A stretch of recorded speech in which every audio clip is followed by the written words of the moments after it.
So the technology is a liquid-based direct air capture technology. So we move very large volumes of air through air contactors and contact the air with potassium hydroxide solution. So the potassium hydroxide is alkaline, and it reacts with the acidic CO2 in the atmosphere, and it forms a salt, potassium carbonate. So we take that solution and then we convert that into calcium carbonate by reacting with calcium hydroxide. And then we take the calcium carbonate and we put it into something called a calciner, where we elevate the temperature to 900 degrees Celsius, and the CO2 is released in a pure form from the calcium carbonate, which we're then able to capture, compress and sequester, or it can be taken away and utilized in products. So the great thing about this technology is it uses basic chemicals, potassium hydroxide, calcium hydroxide. There are no exotic materials involved in the plant. It's all familiar equipment available in industry with existing supply chains.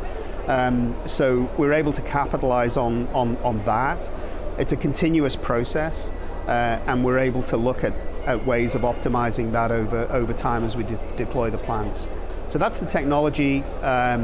And then, so the projects, Stratos is our first commercial scale plant. It's designed to be a 500,000 ton per year capture plant. We broke ground on that last year, and we are getting close to construction completion right now. And then we're aiming to start the commissioning process, and we're expecting to be commercially operational by the middle of next year. And then we have this hub in South Texas at King Ranch, that's south of Corpus Christi, and that is it's under development. So we have a plan to be able to build up to 30 1 megaton DAC plants on that site, and sequester the CO2 that's captured into the saline aquifer underlying that King Ranch site. And it will also be able to offer sequestration as a service to point source emitters in the local area, in the Corpus Christi area. But DAC is usually associated with high prohibitive costs. What's the average cost per ton of carbon dioxide captured at 1.5? Well, I first want to just address the idea that this is prohibitively expensive. It's always instructive to look at this, ask the question, relative to what is it costly? And one of our principal target sectors is the aviation sector.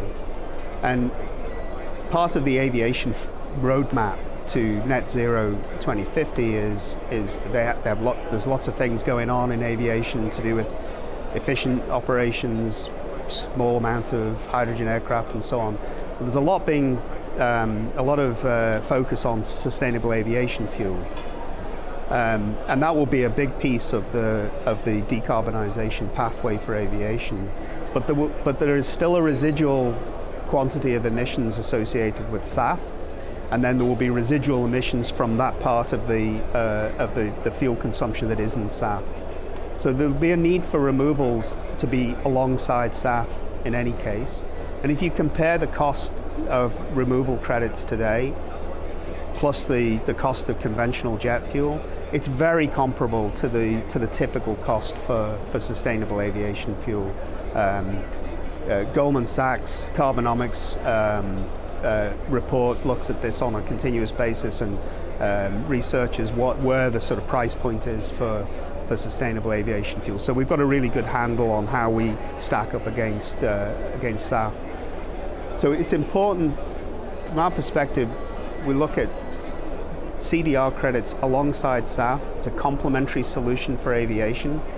And one of the big advantages that brings is that for the long-term growth of SAF capacity, a significant part of that is going to be e-fuels, which is the combination of atmospherically sourced CO2 and green hydrogen.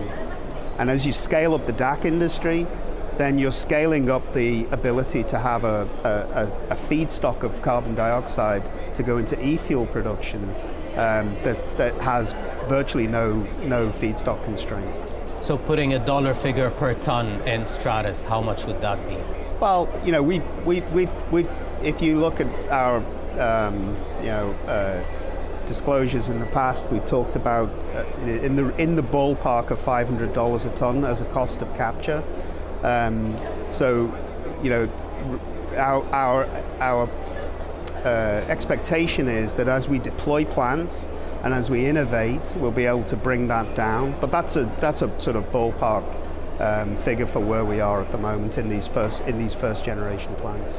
So, Steve, the sequestration as a service that you provide will definitely require a network of pipelines to move the CO2 around.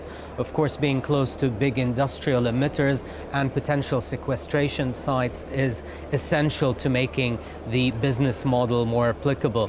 How are you going about the transportation of CO2? What sort of business model with pipeline operators maybe that you're looking for? Just backing up a little, one of the great things about direct air capture is it is essentially location agnostic. It doesn't matter where you take the CO2 out of the atmosphere, the impact on the climate is exactly the same. So that gives us the capability to locate our DAC plants as close as possible to the sequestration site. So we're not obliged to locate these plants close to emitters. There's no advantage in doing that. Sequestration as a service to point source emitters, of course, then you've got transportation distances to cover. So we will collaborate with other businesses to set up transportation infrastructure. But Stratus, as an example, the sequestration site is very, very close to the boundary fence of the plant. Okay. And for pipeline operators, that will be a fee structure that could be the model? There are multiple potential models for how this would work on a transportation